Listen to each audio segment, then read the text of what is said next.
जब दो भाई एक दिन खोज और गुफा डाइविंग के लिए निकले, तो वे कभी यह नहीं सोच सकते थे कि उनमें से एक वापस नहीं आएगा।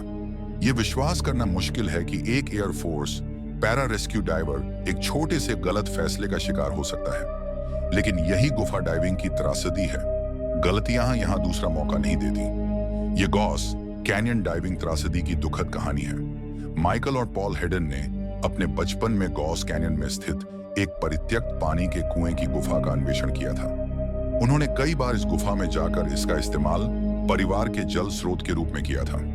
कैलिफोर्निया की गर्मियों के दौरान 6 बच्चों वाले इस परिवार ने ज्यादातर सूखी जगहों की खोज की और गुफा के अंदर गहरे पानी वाले कुएं में तैरा।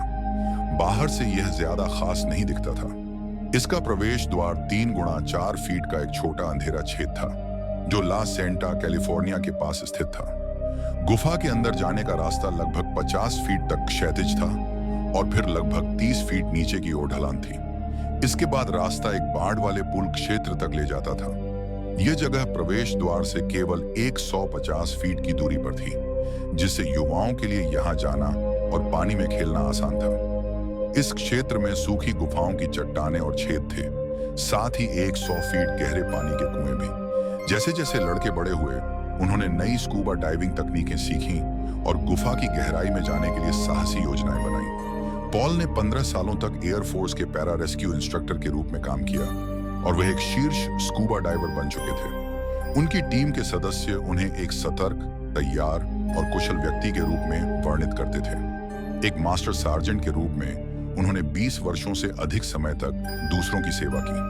उनके पास खुले पानी में डाइविंग का बहुत अनुभव था और वह इस नए साहसिक कार्य के लिए सही नेता थे। सितंबर 2000 को पॉल ने गुफा के अंदर दूर के सुरंगों और कुएं की खोज करने की योजना बनाई।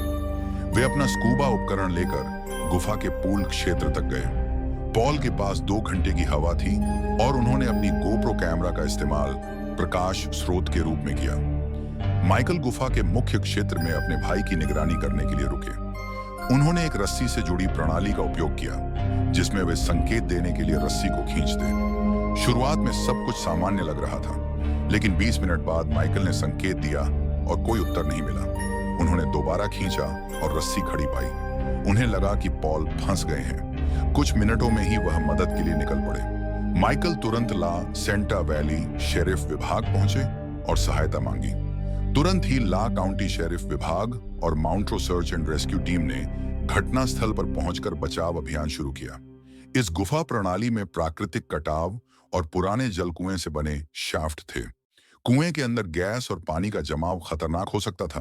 पॉल गुफा में गहराई से गुजरे और एक शाफ्ट में पहुंचे, जहां उन्हें एक गैस की जेब मिली। हालांकि पॉल एक अनुभवी स्कूबा डाइवर थे, लेकिन वे गुफा डाइविंग में प्रशिक्षित नहीं थे। आमतौर पर वे गैस का परीक्षण करने के लिए एक लाइटर रखते थे, लेकिन उस दिन उनके पास यह नहीं था। उन्होंने रेगुलेटर हटाकर सांस ली, जो उनके लिए घातक साबित हुई। यह गैस अत्यधिक मात्रा में कार्बन डाइऑक्साइड से भरी हुई थी, जिससे वह तुरंत बेहोश हो गए और पानी में डूब गए। उनकी मौत के पीछे यह एकमात्र कारण था। यह घटना याद दिलाती है कि चाहे कितना भी अनुभव हो, गुफा डाइविंग में एक गलत निर्णय भी जानलेवा हो सकता है। गुफा डाइविंग में विशेष प्रशिक्षण और अनुभव आवश्यक है।